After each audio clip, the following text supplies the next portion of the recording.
Direct marketing is a tool for charities to communicate with donors. You might recognise some of the types of direct marketing used, like direct mail, inserts in magazines and newspapers, door drops, face-to-face fundraising either on the streets or when fundraisers go door to door.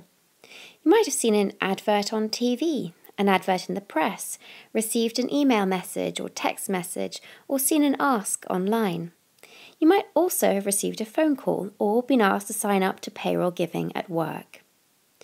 Charities use these techniques to reach out to large groups of people with the aim of getting a response. In fundraising, that ultimate aim is a gift to the charity. Really, it's one-to-one marketing that aims to start up a profitable and personal relationship with someone, which is why you should be clear about what you want to use your direct marketing to do.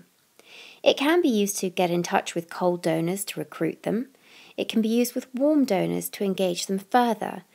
And it can be used to contact lapsed donors and re-engage them.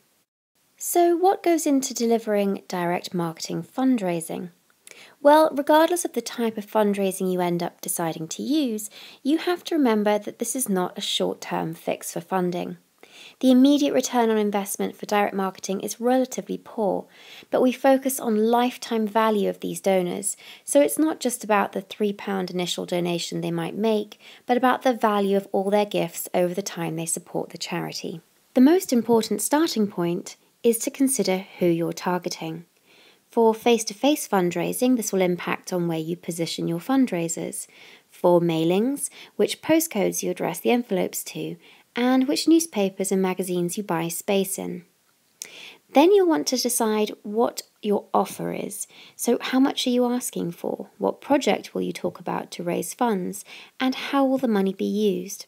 The most common offers are around an annual fund or to renew membership, special appeals, or just to find new donors. Repeating themes, slogans, and logos is absolutely crucial to get your message across. The repetition of familiar words and images really reinforces what you're saying and helps you to penetrate the fog of thousands of competing messages bombarding every donor on a daily basis. To make it personal, direct marketing segments donors into groups and targets them in different ways to increase the chance of a response. To create these groups, you look at how recently they've given as donors, how frequently they give to you, and what value their gifts are. This is called the recency, frequency, and value tool. You can see how it would be appropriate for correspondence to a donor who gives £100 every month to be different to someone who donates £5 annually. The other thing that segmenting donors does is try to take into account age, gender, how someone donated, and how and why they connected with the cause. Some wildlife charities segment their databases according to the types of animals people are interested in, or the level of their interest, so whether it's generic or they just enjoy supporting all African wildlife, or whether they're specific and trying to protect one particular species. Successful direct marketing will also test different lists, different offers, and the range of techniques. It's only by testing that you can look to get better and better results each time you invest in direct marketing. One of the great advantages of this kind of fundraising is that you can measure the response. If you're good at accurately keeping records and you do it consistently and as soon as the responses come in, then you'll gain a huge advantage in measuring the success of the campaigns. It can help you to generate a lot of information about your donors over the years, but it really only works well with an investment of time, planning, and a great database system to keep your records and help you process them. Accuracy is also essential when you contact your donor. Donors are really wary of messages that start "Dear Friend" and expect you to be able to address them with the right name. So your records need to be 100% accurate. Increasing the size of the database really adds value to all areas of the organisation.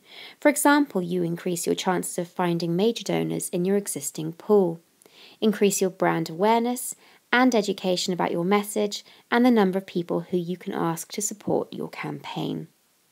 With all of these benefits, it does come with its challenges. It can be very costly to run a direct marketing campaign and needs a lot of upfront investment. There's also no guarantee of success that your campaign will work, so your organisation needs to go in eyes wide open. Selecting and segmenting lists of donors can be time-consuming and challenging, just with the sheer number of choices you have open to you. And that's before you've got to the copywriting, design and production process involved for much of it.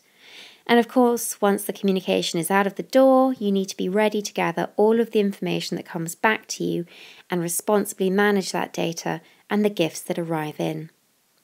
To make sure you can make the most of the benefits of direct marketing, take a good look at the IOF's training programs in direct marketing and at the codes that offer superb guidance on the legal and best practice do's and don'ts to guide you along your way.